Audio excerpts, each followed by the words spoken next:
ಶ್ರೀರಾಮಚಂದ್ರ ಪ್ರಭುವಿಗೂ ಕೂಡ ಚುನಾವಣಾ ನೀತಿ ಸಂಹಿತೆಯ ಬಿಸಿ ತಟ್ಟದಂತೆ ಕಾಣ್ತಾ ಇದೆ.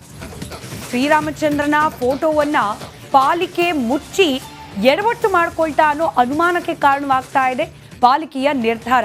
ಇದೀಗ ಬಿಬಿಎಂಪಿ ವಿರುದ್ಧ ಹಿಂದೂ ಸಂಘಟನೆಯ ಕಾರ್ಯಕರ್ತರು ಸಿಟ್ಟಿಗೆದ್ದಿದ್ದಾರೆ.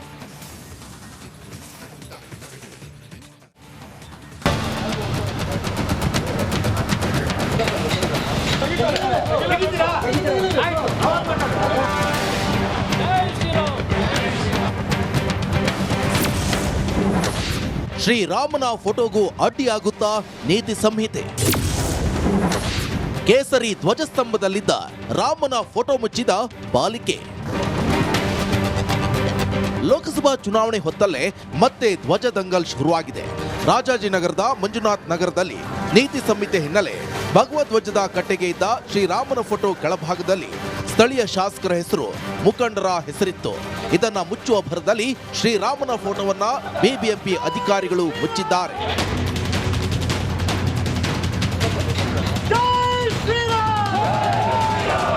ಇದರಿಂದ ಕೆರಳಿದ ಕೇಸರಿ ಪಡೆ ಸ್ಥಳದಲ್ಲಿ ಜೈ ಶ್ರೀರಾಮ್ ಘೋಷಣೆ ಮೊಳಗಿಸಿ ಪ್ರತಿಭಟನೆ ನಡೆಸಿದ್ರು. ಸ್ಥಳದಲ್ಲಿ ಮತ್ತಷ್ಟು ಹಿಂದೂ ಕಾರ್ಯಕರ್ತರು ಜಮಾಯಿಸುತ್ತಿದ್ದಂತೆ ಸ್ಥಳಕ್ಕೆ ಪಾಲಿಕೆಯ ಅಧಿಕಾರಿಗಳು, ಪೊಲೀಸರು ಕೂಡ ಬಂದರು. ಪ್ರತಿಭಟನಾಕಾರರ ಕಿಚ್ಚಿಗೆ ಮಣಿದು ಮುಚ್ಚಿದ ಸ್ಟಿಕ್ಕರ್ ಅನ್ನ ತೆರವು ಮಾಡಿದ್ರು. ಎಲೆಕ್ಷನ್ ಇದೆ, ನೀತಿ ಸಂಹಿತೆ ಜಾರಿ ಇದೆ ಅನ್ನೋ ಒಂದೇ ಕಾರಣಕ್ಕೆ ಏನು ಈಗ ಇಡೀ ಬೆಂಗಳೂರಲ್ಲಿ, ಇಡೀ ರಾಜ್ಯದಲ್ಲಿ ರಾಜಕಾರಣಿಗಳ ಫೋಟೋಗಳಿಗೆ, ಅವರ ಹೆಸರುಗಳಿಗೆ ಏನು ಪೇಪರ್ ಮುಚ್ತಾಯಿದ್ರು ಅಥವಾ ಅದನ್ನು ಕ್ಲೋಸ್ ಮಾಡ್ತಾಯಿದ್ರು. ಆ ಕೆಲಸ ಇಲ್ಲಿ ಮಾಡೋದಕ್ಕೆ ಬಂದಿದ್ರು. ನಿನ್ನೆ ನಾವು ಅವ್ರು ಕ್ಲಿಯರಾಗಿ ಹೇಳಿದ್ದೀವಿ, ನೀವು ನಮ್ಮ ರಾಜಕಾರಣಿಗಳ ಹೆಸರಿದ್ದರೆ ಮುಚ್ಚಿ, ಫೋಟೋಗಳನ್ನ ಮುಚ್ಚಿ ಬೇಜಾರಿಲ್ಲ. ಶ್ರೀರಾಮನ ಫೋಟೋ ಯಾವುದೇ ಕಾರಣಕ್ಕೂ ಮುಚ್ಚಬಾರ್ದು ಅಂತ ನಾವು ಹೇಳ್ಬಿಟ್ಟು ಹೋದ್ಮೇಲೂ ಅವರು ಶ್ರೀರಾಮಚಂದ್ರನ ಫೋಟೋ ಮುಚ್ಚಿದ್ರು. ಅದಕ್ಕೆ ನಾವು ನಿನ್ನೆ ಸಂಜೆಯಿಂದ ಅವ್ರ ಹತ್ರ ಕೇಳ್ತಾ ಇದ್ದೋ, ಇವತ್ತು ಬೆಳಗ್ಗೆನೂ ಮಾತಾಡ್ದೋ ಅವ್ರ ಹತ್ರ. ಬೆಳಗ್ಗೆ ನಾವು 9 ಗಂಟೆಯಿಂದ ಪ್ರಯತ್ನ ಮಾಡಿದೋ, ಸಂಜೆ ಮಧ್ಯಾಹ್ನ 12 ಗಂಟೆಗೆ ಅವ್ರು ಬಂದು ಅದನ್ನು ತೆರವು ಮಾಡಿಕೊಟ್ರೆ ಸಾರಿ ಕೇಳಿದ್ರು.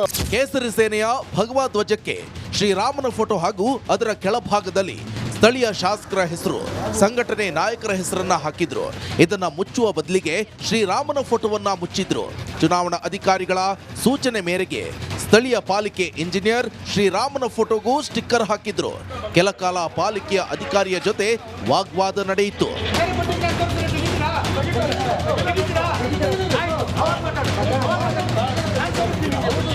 ರಾಜಕೀಯ ನಾಯಕರ ಹೆಸರು, ಫೋಟೋಗಳನ್ನ ಚುನಾವಣಾ ಅಧಿಕಾರಿಗಳು ಮುಚ್ಚಲಿ, ಆದರೆ ಶ್ರೀರಾಮನಿಗೂ ಸ್ಟಿಕ್ಕರ್ನಿಂದ ಮುಚ್ಚಿದ್ದು ಧಾರ್ಮಿಕ ಭಾವನೆಗಳಿಗೆ ಧಕ್ಕೆ ತರೋ ವಿಚಾರ ಅಂತ ಹಿಂದೂ ಸಂಘಟನೆಯ ಕಾರ್ಯಕರ್ತರು ಕಿಡಿಕಾರಿದ್ರು.